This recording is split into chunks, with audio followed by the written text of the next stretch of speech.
Hello दोस्तों, मेरा नाम हिमांशु गौतम है। एक बार फिर से आपका स्वागत है आपके अपने इस YouTube चैनल पर। दोस्तों, आपको पता ही है कि CGL 2024 का नोटिफिकेशन आ चुका है, ठीक है। और लगभग डिटेल्स आपने नोटिफिकेशन में या वीडियोस में आपने देख भी ली होगी, ठीक है। आज की इस वीडियो में मैं आपसे 3 जरूरी बातें कर रहा हूं, जिनकी वजह से या तो आप अगर ये गलती करते हो ना, तो आपका फॉर्म भरना ही कैंसिल हो जाएगा, ठीक है। जो आप फॉर्म फिल करोगे वही कैंसिल हो जाएगा। अदरवाइज जब आपका सिलेक्शन हो जाएगा ना, तो उसके बाद भी आप बाहर हो जाओगे अगर ये गलतियां आप करते हो तो। 3 बातें।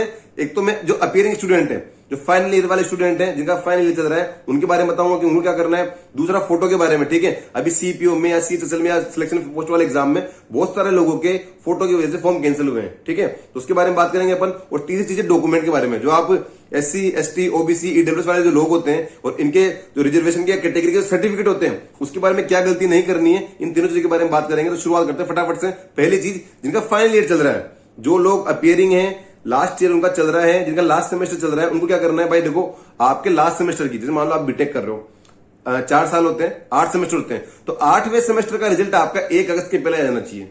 आपकी चाहे फाइनल डिग्री आए या नहीं आए, पर आप 8वें जो सेमेस्टर है, आपका लास्ट सेमेस्टर है, उसका रिजल्ट 1 अगस्त के पहले आ जाना चाहिए, ठीक है। बाकी साथ में आप पूरी तरह पास हो, बैक वगैरह नहीं होनी चाहिए। और 8वां जो आपका लास्ट सेमेस्टर है, उसका रिजल्ट अगर 1 सितंबर के पहले, 1 अगस्त के पहले, 1/8/2024 के पहले आता है, तो आप एग्जाम के लिए पूरी तरह से आप एग्जाम के लिए एलिजिबल हो, ठीक है। आपको फॉर्म तो फिल करना है। आपको अभी से नहीं सोचना कि यार हमारा क्या रिजल्ट आएगा ही नहीं, कभी नहीं आता हमारी यूनिवर्सिटी का रिजल्ट, तो हम तो फॉर्म फिल नहीं कर रहे। फॉर्म फिल करो, एग्जाम भी दो।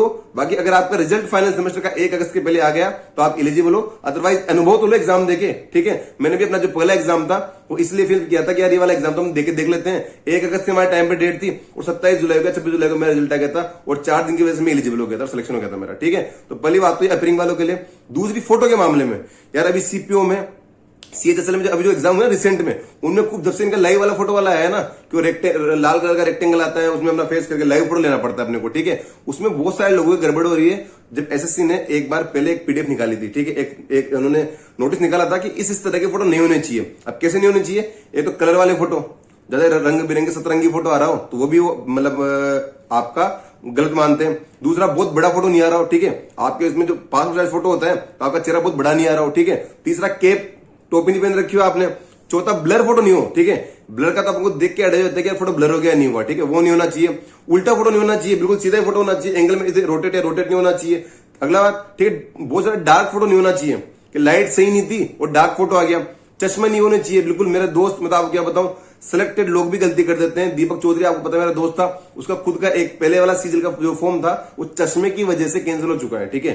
उसका फॉर्म कैंसिल हो गया, पूरा 1 साल वेट करना पड़ा भाई को अगले एग्जाम के लिए, ठीक है। तो ये गलती नहीं करी, चश्मा नहीं होना चाहिए। साइड में नहीं देखना कि मैं इधर देखते हैं फोटो लेना है, बिल्कुल सामने, बिल्कुल जो कैमरा का एंगल है उसमें होना चाहिए। इस बार जो नोटिफिकेशन आया है, तो इसमें उन्होंने साफ लिखा हुआ है कि एक तो अच्छी लाइट होनी चाहिए और प्लेन बैकग्राउंड होना चाहिए। अगर आपका बैकग्राउंड व्हाइट है, तो डार्क कलर की शर्ट पहना ताकि अलग अलग चीजें दिखे आराम से, ठीक है। दूसरा, कि कैमरे की जो आपके कैमरा होता है, ठीक है, उसी की बिल्कुल एंगल में, सेम एंगल में आपकी आंखें होनी चाहिए, ठीक है। तीसरा, कि आपको डायरेक्टली कैमरा में देखना है, साइड वाइड में नहीं देखना है बिल्कुल भी। चौथा, कि जो रेड कलर का रेक्टेंगल आता है ना, उसी में आपका चेहरा पूरी तरह फिट होना चाहिए, ठीक है।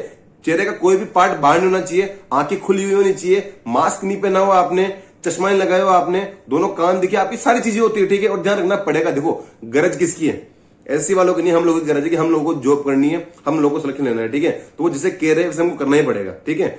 और तो ये वाली चीजें थी कि इन जो रीजन थे कि कलरफुल फोटो, बहुत बड़ा फोटो, इनकी वजह से कैंसिल हो रहे हैं। फिर भी मैं एक ट्राई करूंगा कि जिन जिन लोगों के भी रिसेंट में कैंसिल हुए ना, उन लोगों के फोटो लेके और ये चीज को डाले हम, ठीक है, ग्रुप में कि यार इन लोगों ने ऐसे ऐसे फोटो अपलोड किए थे और इनकी ये गलतियां थी, ताकि इनका इस वजह से इनका कैंडिडेट कैंसिल हुआ है, जो आगे वो लोग ये गलती ना करें, ठीक है। इसके अलावा मैं तो आपको दोस्तों एक और चीज बताना चाहता हूं मॉक टेस्ट के बारे में, कि आपको एग्जाम का नाम आपने सुना होगा। इनके 1 करोड़ से भी ज्यादा यूट्यूब पे सब्सक्राइबर है, और इनका जो ऐप है, एप्लीकेशन है, इसमें 50 लाख से भी ज्यादा डाउनलोड्स हो रखे हैं, ठीक है। तो ये क्या कर रहे हैं ना, CGL के लाइव मॉक्स दे रहे हैं, प्रीवियस ईयर भी दे रहे हैं, लाइव भी दे रहे हैं, फ्री ऑफ कॉस्ट दे रहे हैं, ठीक है। आप वहां क्या देखो, 50 लाख डाउनलोड्स हैं, लाखों लोग वहां CGL के मॉक अटेम्प्ट करेंगे, लाखों लोगों में आपको आपकी रैंक देखने को मिलेगी। तो अच्छा प्लेटफॉर्म है, फ्री ऑफ कॉस्ट है। इनके प्ले स्टोर पे आप जाओगे तो टेस्ट सीरीज का ऑप्शन आएगा, टेस्ट सीरीज में जाओगे आप तो प्रीवियस ईयर और लाइव दोनों का ऑप्शन आएगा, ठीक है। तो लाइव मॉक है, एक तो आ चुका है, एक 25 को आएगा, फिर 26 को आएगा, 28 को आएगा, तो आपके एग्जाम तक ऐसे लाइव मॉक आते रहेंगे। इसके अलावा इसके साइड में एक प्रीवियस ईयर का भी ऑप्शन है, जहां आपको प्रीवियस ईयर मॉक अटेम्प्ट करने को मिलेंगे, ठीक है। तो जो लोग तैयारी करें, फ्री ऑफ कॉस्ट है, जाके देख सकते हैं। मॉक देकर देखोगे आप, लाखों लोगों में आपको आपकी रैंक देखने को मिलेगी। तो वहां से बहुत हद तक आपको आइडिया होगा कि हमारी तैयारी कैसे है। लिंक मैंने डाला हुआ डिस्क्रिप्शन में, जाना और प्ले स्टोर पे इनका जो ऐप है वहां फ्री ऑफ कॉस्ट आपको चीजें मिल जाएगी। तीसरी और इंपॉर्टेंट चीज जो दोस्तों मैं आपको बता रहा हूं वो है डॉक्यूमेंट्स के बारे में। एसएससी ने साफ लिखा हुआ है नोटिफिकेशन में, ठीक है, क्या लिखा हुआ है कि अगर आप किसी एक्स कैटेगरी से बिलोंग करते हो, आप कोई एक्स बंदा है, वो ओबीसी कैटेगरी से बिलोंग करता है मान लो, ठीक है, एग्जाम के फॉर्म में उसने फिल कर दिया कि हाँ मैं ओबीसी से हूं भाई साहब, ठीक है, और उसका प्री भी निकल गया भाई साहब, उसका मेंस भी निकल गया, सब कुछ हो गया, और उसके बाद उसका सिलेक्शन हो गया। एंड में बिल्कुल एंड में कहीं डिपार्टमेंट में जाएगा वो, और डॉक्यूमेंट वेरिफिकेशन, वो इनकम टैक्स इंस्पेक्टर बन गया भाई साहब, और इनकम टैक्स जयपुर के ऑफिस में चला गया, वहां का डॉक्यूमेंट वेरिफिकेशन हो रहा है, और वहां देखेंगे वो लोग कि आप तो ओबीसी से कहा था, आपका ओबीसी का सर्टिफिकेट कहाँ है, सर मेरा ओबीसी का सर्टिफिकेट नहीं है, मुझे जनरल में कंसिडर कर लो, वो नहीं करेंगे, वो आपको बाहर कर देंगे, ठीक है। ऐसा लिखा हुआ है सर्टिफिकेट में कि उस बंदे को अपने आप को प्रूव करना पड़ेगा कि मैंने जिस कैटेगरी में फॉर्म फिल किया था क्या मैं उसी कैटेगरी में हूं। तो 24 जुलाई, ठीक है, जो फॉर्म फिल करने की लास्ट डेट है वही आपके जो कैटेगरी का जो डॉक्यूमेंट सर्टिफिकेट होता है ना उसकी लास्ट डेट है, ठीक है।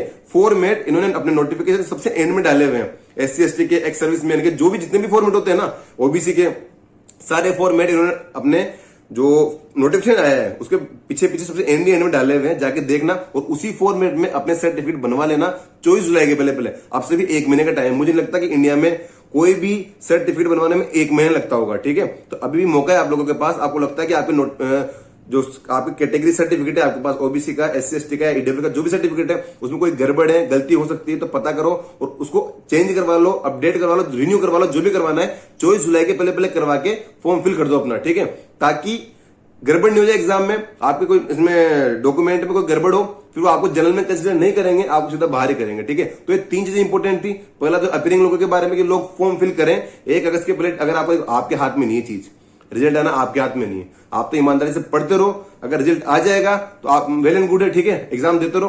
रिजल्ट नहीं आएगा तो आगे रेलवे के एग्जाम आ रहे हैं उनके लिए आप एलिजिबल हो। दूसरा मैंने फोटो का बताया, देखो ये चीज बहुत बड़ी है, ठीक है, इसके बारे में आज सुमन सर ने भी वीडियो बनाया था और मुझे लगता है कि कुछ ना कुछ इंपॉर्टेंट बात सुमन सर बताएंगे, से वो मैं शेयर कर दूंगा आप लोगों को, या फिर आप खुद ही देख लेंगे उस चीज को, ठीक है। बाकी मैं कह रहा हूँ कि जिन लोगों का कैंडिडेट कैंसिल हुआ है वो टेलीग्राम पे शेयर करें इस चीज को कि उन्होंने कैसा फोटो अपलोड किया था जिसकी वजह से उनका जो कैंसिल हुआ है फॉर्म, ताकि और लोग तो कम से कम गलती ना करें ना, या वो खुद भी वो लोग गलती नहीं करें इस चीज को दोबारा से, ठीक है। और डॉक्यूमेंट के बारे में मैंने बता दिया कि आप अभी जो अपनी कैटेगरी फिल करोगे उसके सर्टिफिकेट खुद को प्रूव करने लायक आपके पास होने चाहिए 24 जुलाई के पहले बने हुए, ठीक है। अदरवाइज जब आप डीवी करवाने किसी डिपार्टमेंट में जाओगे सिलेक्शन लेने के बाद तो कहीं ना कहीं गड़बड़ हो जाएगी। तो यही तीनों चीजें थी।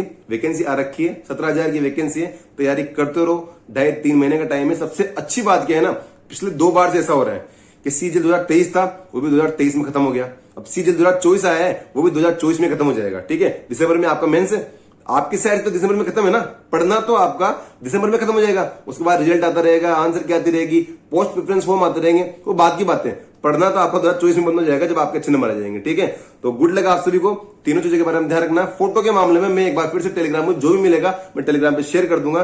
बाकी एक आध 2-4 दिन रुक के ही फॉर्म फिल करना, एक बार देख लो, समझ लो, बात कर लो सबसे, और उसके बाद ही कोई गलती होगी।